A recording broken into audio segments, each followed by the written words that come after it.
Autisme merupakan gangguan perkembangan otak di mana seseorang mengalami kesulitan dalam bergaul dan berhubungan sosial dengan orang lain. Gangguan autisme terbagi menjadi dua, yaitu high functioning autism dan low functioning autism. Penyebab dari autisme ini bisa macam-macam loh, yaitu ada pola asuh orang tua, gangguan perkembangan akibat permasalahan biologis, faktor genetik, kerusakan pada otak, kelainan fungsi otak, atau social brain.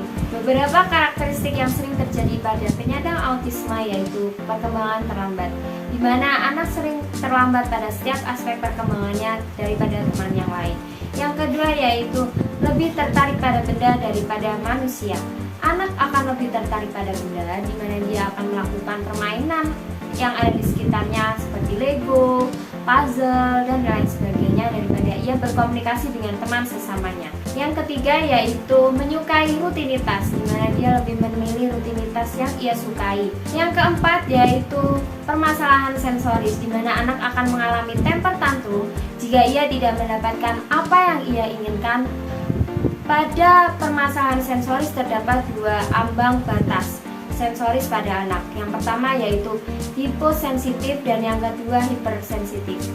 Yang kelima yaitu minat spesifik, di mana anak dengan gangguan autisme ini memiliki minat yang berlebih terhadap suatu hal atau objek tertentu. Misalnya, jika ia ingin bermain air, jika dia berada di tempat manapun itu, dia akan menghampiri air dan mencari air.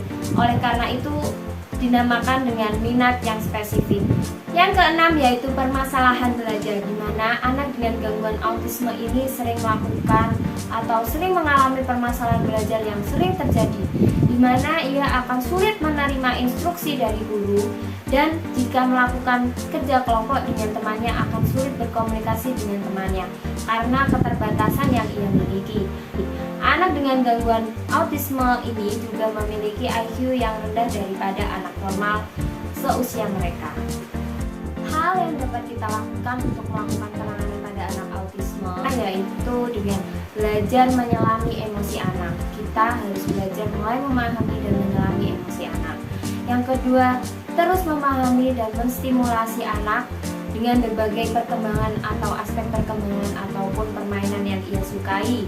Yang ketiga, melatih insting sosial, di mana kita sering mengajak anak mengobrol, bersharing, bercerita. Yang keempat yaitu mengembangkan potensi anak.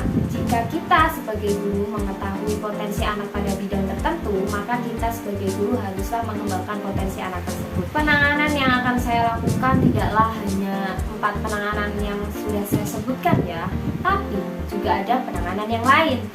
Dapat beberapa program yang akan saya lakukan sebagai guru untuk menangani gangguan pada anak autisme.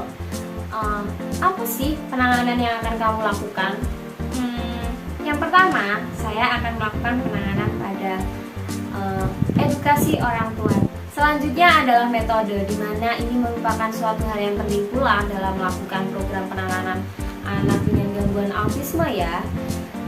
Metode yang akan saya lakukan yaitu observasi, di mana kita melakukan observasi pada anak didik dengan gangguan autisme sebelum kita mengedukasi orang tuanya.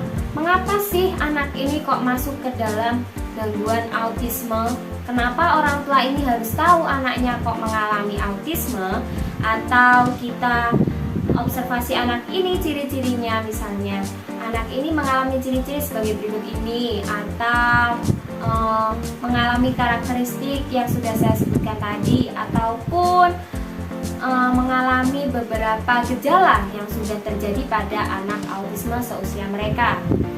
Dari edukasi orang tua, perlulah kita mengetahui langkah-langkah selanjutnya dalam melakukan program ini. Apa sih langkah-langkahnya?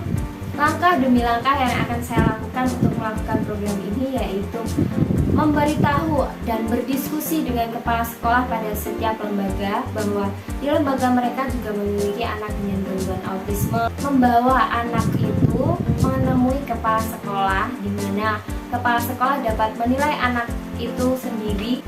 Jika orang tua anak ini tidak mempercayai bahwa anaknya itu menyandang gangguan autisme, apa sih yang dilakukan oleh gurunya?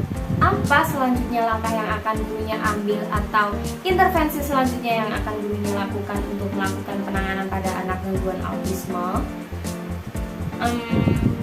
Yang akan saya lakukan pada intervensi kedua yaitu membawa anak ke puskesmas terdekat. Dan metode yang akan saya lakukan yaitu praktek langsung, di mana kita sebagai guru membawa anak dan orang tua anak untuk mengetahui dan meneliti secara jelas apakah anak ini benar mengalami gangguan autisme. Apa sih langkah-langkah yang akan dilakukan untuk datang ke puskesmas? Sama saja friends, kita sebagai guru juga memiliki langkah-langkah yang sama seperti yang sebelumnya pada intervensi pertama. Langkah-langkah yang pertama yaitu kita sebagai guru menghubungi pihak puskesmas. Dan yang kedua, memberitahu tujuan kita apa datang untuk ke puskesmas tersebut, melakukan apa, ingin apa di sana, mengapa kita mau datang ke sana. Nah, itu perlu kita lakukan kepada pihak puskesmas agar mereka juga tahu ya mengapa tujuan kita datang ke sana. Yang ketiga yaitu dengan memberitahu jadwal-jadwal dari pihak puskesmas apa yang kosong yang bisa kita masukin untuk membawa anak datang ke sana, dan orang tua anak tersebut agar dokter dari puskesmas bisa memberitahu orang tua anak secara langsung bagaimana anak ini, mengapa anak ini bisa dikatakan dengan anak gangguan autisme. Nah, itu nanti akan dijelaskan oleh dokter. Setelahnya, guru akan memberitahu orang tua bahwa kita akan melakukan kunjungan atau datang ke puskesmas untuk memahami dan mengerti lebih lagi tentang anaknya, apakah anaknya ini benar mengalami gangguan autisme atau tidak.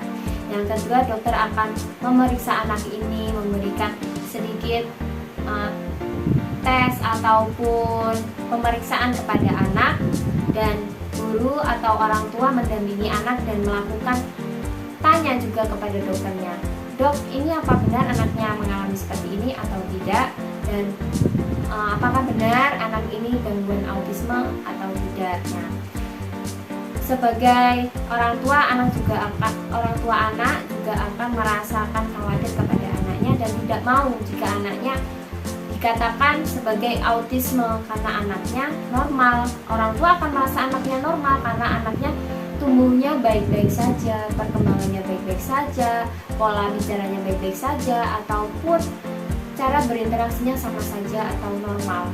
Itu di mata orang tua anak, tapi tidak jika kita sebagai guru memiliki penilaian yang lebih kepada anak karena memiliki pengetahuan yang lebih pada penanganan anak. Oleh karena itu, saya melakukan 2 intervensi tadi.